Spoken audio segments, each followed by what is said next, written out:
Máme strašně blbej zvuk. Kamaráde. Celkem. Akce.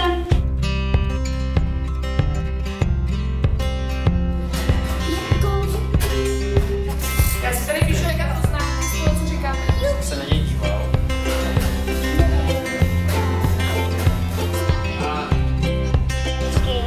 Počkej, ještě budu.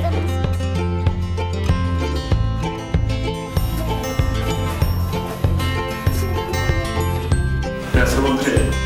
Kamaráde. Celkem. Akce. Co je pro mě Scioškola jednou větou? No to je takový celoživotní projekt a zábava. Tě to natáčíš. Počkej. Vemte semhle sklo, já ho takhle dám a bouchnu do něj. Takže vlastně, co si myslíte, že je parazit? No. Malej červ. Obvyklá škola pracuje s tím, že dětem dává známky, jedničky za odměnu, 5 za trest. A my jsme přesvědčení, že něco se naučit, to je prostě člověku vrozený. Děti jsou lační se něco naučit, mají radost z toho, že se něco naučí. A jim vůbec nemusím dávat ani jedničku, ani 5. Já jim samozřejmě musím dávat zpětnou vazbu, když něco udělají a příroda tu zpětnou vazbu nezařídí.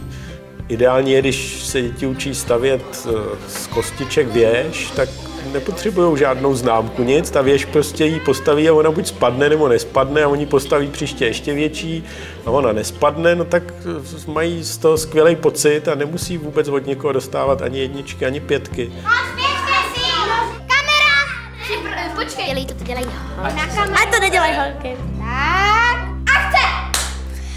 Co je pro tebe Scioškola? Scioškola je pro mě změna, která bude pro mě na dlouhou dobu trvalý stav. Svobodná škola. Svobodná říše, která nikdy neskončí. Úplně jiná škola než ty ostatní. Připadám si v ní jako loupaný banán. Loupežníků se já bojím, na místě zmrzle stojí kula.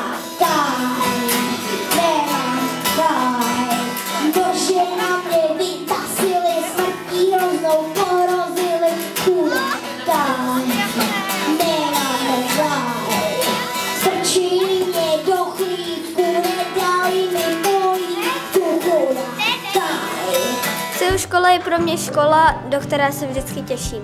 Pro mě je Scioškola radost. Svoboda a možnost neustále se učit a vzdělávat se v tom, co mě baví. Ohromně zajímavá práce, při které můžu realizovat skoro jakýkoliv nápad, který mě napadne. Scioškola je pro mě, že musím žít. Vidíš? Víš, jak je to příjemný? Those parts, get some small pieces there that you will be for the trash. Takže, ta semnice má 2 druhy.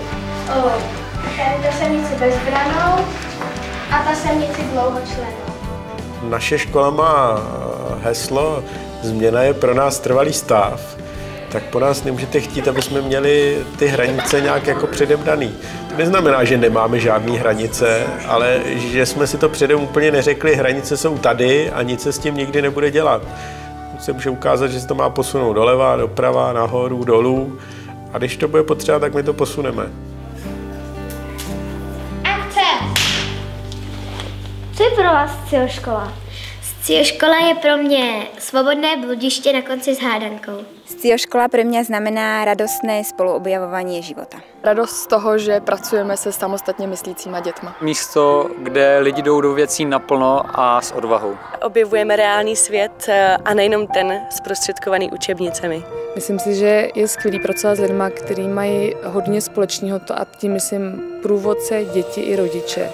A to je odvaha jít do něčeho, co se, myslím, v téhle zemi zatím příliš nevyskytuje. Dělat školu, která vyhovuje nebo se snaží přizpůsobit současné době, která je strašně rychlá a je hodně nepředvídatelná. My vycházíme z toho, že, jak to říká Medina, kdybychom měli vytvořit prostředí, které je zvlášť nevhodné pro rozvoj mozku, tak bychom vytvořili něco jako školní třídu, tu klasickou. Tak my si říkáme, že teda, když on říká, že to je všechno špatně, takže to máme všechno udělat nějak jinak. No a jiný jsou taky ty cíle, protože v normální škole se většinou snaží do těch dětí nacpat tu matematiku, fyziku, chemii, dějepis, češtinu, a tak. A my se, samozřejmě, že se to děti taky naučí, ale ta priorita je přece jenom někde jinde a nám se zdá nejdůležitější, aby se ty děti naučili učit. Protože doví, co budou potřebovat se naučit za 10, za 20, za 30 let a to my dneska nevíme, tak je to nemůžeme učit, tak se snažíme spíš naučit to, aby to se uměli naučit. Máme to.